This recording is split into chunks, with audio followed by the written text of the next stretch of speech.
Well, a very good afternoon to you and welcome to KTN Weekend at 1. My name is Wilson Mburu. Now let's start with 6 attackers were shot dead following an attempted invasion of the NYALI Barracks in Mombasa. One Navy soldier was killed in the raid on the 17 Kenya Rifle Desert Rangers Barracks. The attackers, who are said to have been armed with crude weapons including machetes, attempted to invade the barracks shortly after 5 a.m. Security has been heightened in Mombasa, and security chiefs in Mombasa are set to meet with political leaders later this afternoon.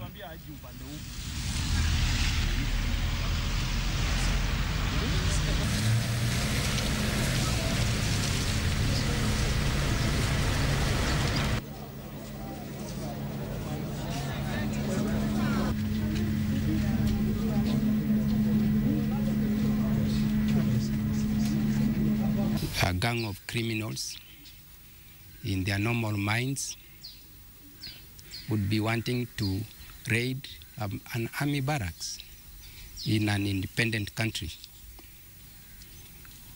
So in the process, 6 of them were gunned down and several escaped with gunshots. President Uhuru Kenyatta has visited KAPEDO following the killing of at least 21 administration police officers and 3 civilians by suspected Pokot bandits on Friday. The visit by the president comes just a day after Interior Cabinet Secretary Joseph Olelenku, the Inspector General of Police David Kimayo, visited the same area. The dispute in KAPEDO along the Baringo-Turkana border has left close to 3 dozen people dead in the last 1 month. The latest attack on administration police happened as the security officers were inspecting a vehicle that had been torched by bandits when they were ambushed. Last week, the government deployed a combined force of administration police officers, GSU, and the Rapid Deployment Unit officers to the affected area.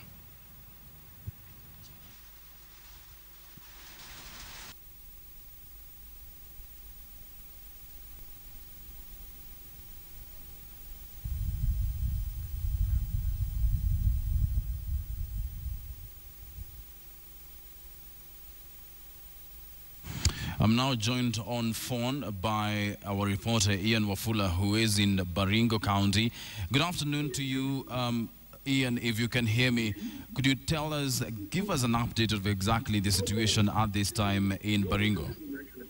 Good afternoon, Wilson. We are currently at Chesitet in Baringo County, where President Uhuru Kenyatta just arrived a couple of minutes ago, and he is currently addressing 2 separate meetings with the 2 communities which are fighting, which have been involved in fighting. That is the Pokot and Turkana. Currently, he is having talks with the leaders, the local leaders from the Pokot community.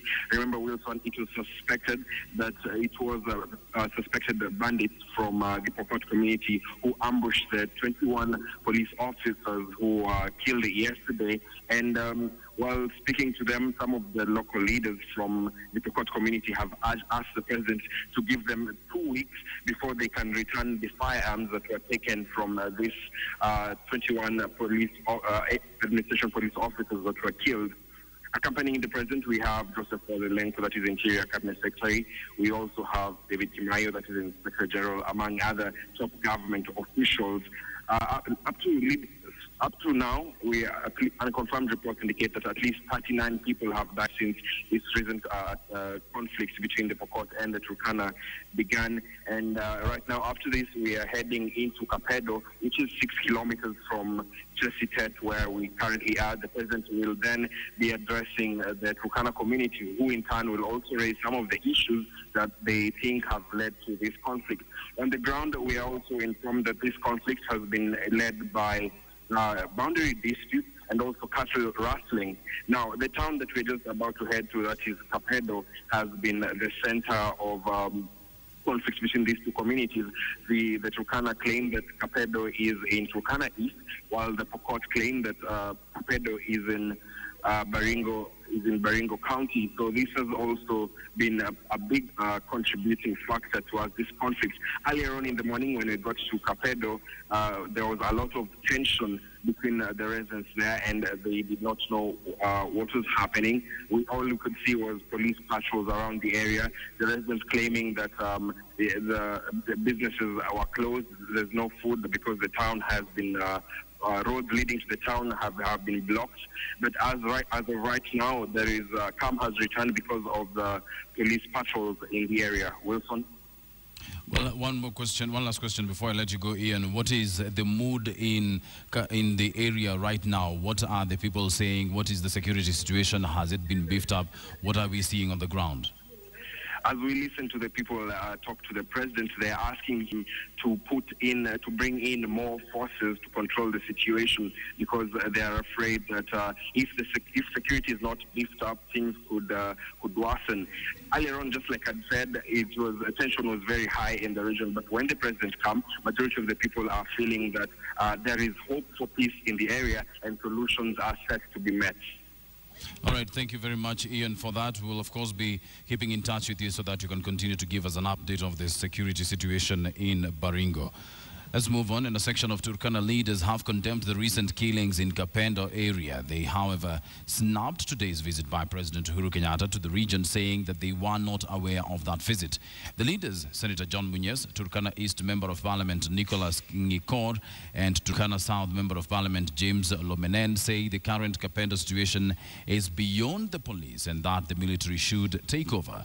Speaking in Eldoret town at a press briefing, the leaders blamed political interest on land and natural resources like oil as the main cause of the fights along the border regions. They want the government to do a land survey along the borders and clearly mark out the boundaries, adding that there are 21 hotspots that are targets for the raids by the bandit attacks.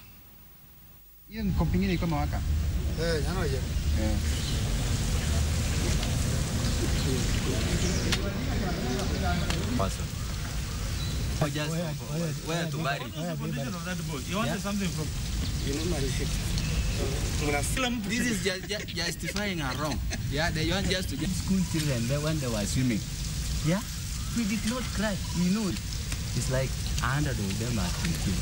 But when... These raids are being motivated by the oil discovery, by the geothermal potential we have in Turkana South, by people from our neighboring West Pokot and Baringo attempting to access land in Turkana. Turkana is 77,000 square kilometers. The boundaries have not changed since independence. KAPEDO is in Turkana. I have heard it yesterday night and today's morning that the head of state is visiting my constituency, that is KAPEDO Center in Turkana East, and without my knowledge. And I'm just waiting to hear what the president is going to tell my people without my knowledge. In the name of cattle, this is when you ban examination papers. Are examination papers cattle? When you ban security vehicles, are security vehicles cattle? When you kill security personnel, are security personnel cattle? Were you raiding? Were they cattle you are raiding? Yeah? Surely, sincerely speaking. When you ban buses, you shoot buses. Are they cattle? So this issue is no longer cattle. And one thing that we are saying, if this is the issue of resources, we have never claimed for any resources. More than 6 people are feared dead at the KAKUMA refugee camp after clashes believed to be between the Nuer and the Dinka communities from southern Sudan hit the camp. Reports say that the fight was sparked by an incident of attempted rape on a 16-year-old girl from one of the communities last Tuesday. The two communities are engaged in a power tussle back in Sudan since early in the year.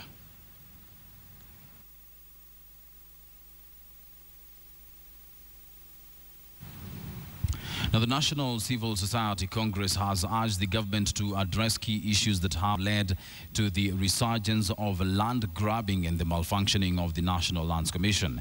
They said that the president and his deputy, William Ruto, must show political will to implement land reforms. We are today, therefore, calling upon the president and his deputy. They have spoken about the issue of land. They have spoken about the current land saga. But we are telling them today to go beyond the rhetoric and address the more fundamental issues that are involved in this situation. Mambo yale yamefanyika KAPEDO, sisi tunalaani vikali na tutaendelea kulaani vikali, na tunasema kwamba ni aibu sana kwa nchi yetu kwamba sio wananchi tu wanaoteseka kwa mambo ya kukosa usalama, bali polisi wenyewe ambao ni kazi yao kuhakikisha kwamba wananchi na mali yao wana usalama, wao pia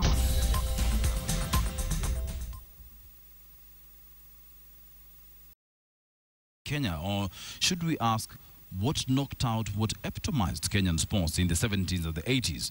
There was a time when Kenyan boxers were ranked as the best in the continent. Today, the story is different. The good old days are gone and only nostalgia has replaced the good stories coming from the social halls dotted across the country. Moses Wahisi delves into the details the issues bedeviling sport in the country.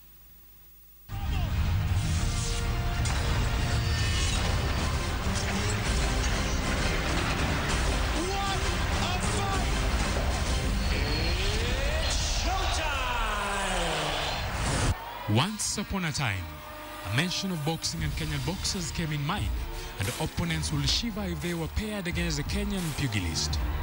Kenya dominated in the Commonwealth Games in 1982, 1990 and 1994. During that era, social halls including Pumwani Social Hall, Kariokor Social Hall, Mathare Depot Social Hall, and the famed Madison Square Garden in Nakuru crunched out top boxers who would later conquer the world. Today, just a few boxing rings in select halls are active, underlining the death of the sport. Siku hizi kwa vile boxing haina pesa, kila holi imekombolewa na watu wa kanisa. Inakombolewa the whole year. Mungu hakusema tuwe tunakaa kwa holi wale tulikuwa tukifanya sport. The sports inafanya vijana wanawacha mambo ya wizi. Kiona boxer zamani vile yuko kama sasa mimi. Watu mtani aweza kuwa role model wao, lakini wakikona vile umechapa wanaona kama ni ndio boxing mwache kale. But according to John Kameta, the Amateur Boxing Association Kenyan president, the future of boxing is not at the social halls anymore. We have already started a new way of doing boxing, field boxing. We are not going back to the social halls. In the years of Kenyan boxing glory, the pugilists had their plates decorated by different corporate brands. That apart from offloading some of their bills, they also offered employment opportunities. Together with a well-structured league, the Kenyan boxers had no reason not to sparkle. Wakati wangu tulikuwa tunajitolelea. Tulikuwa tunacheza kwa sababu ya sifa ya nchi yetu. Tulikuwa tuchezi kwa sababu ya tunachopata kutoka kwa boxing. Lakini boxing ya sasa wanaicheza kwa sababu ya pesa. Hizi ma corporates zimerudia kama zamani. Tuko na Kimbo, Brewery, sponsor kama mimi kwa Posta, KPA, Railways. Hiyo inasaidia vizuri sana. Maybe that's another reason that makes the current crop of Kenyan boxers feel neglected. When I started boxing, it was a good career, but along the way, it's like for fitness. There was a time when this gym at the heart of Pumwani was teeming with activity. Not anymore. And that does not mean that boxing talent died. There is simply no motivation. Tukianza ilikuanga mzuri, lakini saa hizi boxing yetu imefifia sana.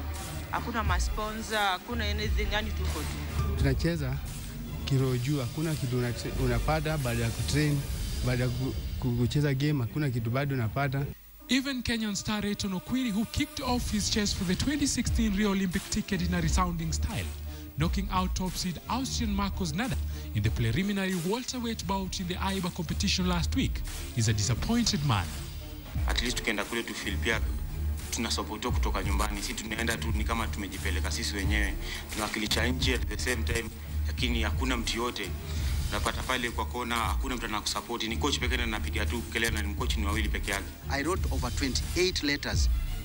Even I wrote some letters to big hotels here. I don't know how people are marketing their establishments.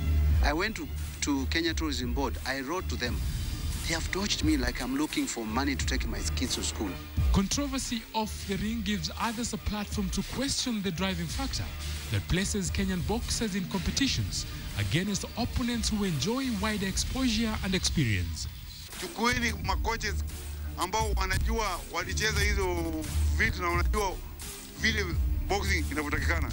The county governments have been accused of failing to do their part in respect of funding the sport. Kila wakati tunasikia sport imepewa labda pesa kiasi fulani, lakini hatujaona ni pesa, yani hizo pesa zi hatujaiona. Siku zenyu zimefika. Wadogo wetu hii madotcom ambao wanatufuata, watoto wetu ambao wanacheza ngumi wanatufuata, they will beat you. Up to now, the president of a federation, a strong federation like boxing, I've never had a meeting with my minister. I've tried to book meetings. I don't know what we should do. The real hit squad is remembered for the exhilarating performance of power punching, quick feet, stylish moves and hitting the target accurately. The former nationals, however, feels neglected and faults the current crop of boxing leadership. Kuna mtu ashamwona Steven Vega na yuko Biafra, hawezi kutembea kwa sababu ya arthritis miguu. Kuna mtu ashamwona Philip Adionge na yuko Nakuru. Juzi nilimuita nikifikiri tumeitwa kwa mashujaa. Hakuna mashujaa wao. Waliitwa, wanaita watu wao, makazini wao ambao hata ngumi ukimwambia acheze, ataenda kuleta glove ambayo sio. For a country that produced African first Olympic boxing gold medalist, it is a sad reality that Kenya has seen its fortunes topple for years now. Clubs like Madison Square in Nakuru, Pumwani and such like need to be revived and bring back the boxing steam that once existed. It is a fact that the standards of Kenyan boxing have gone down in the recent past. But one important thing that needs not to be taken for granted is that Kenya has talent that needs to be capped and nurtured. Moses Wahisi, KTN Sports. Well, that's all we had prepared for you this afternoon on KTN Weekend at 1. My name is Wilson Buru. Enjoy the rest of your viewing. Remember that we meet again tonight at 9 for the Point of News and your favorite satirical segment, Mock the Week. Do have a lovely day.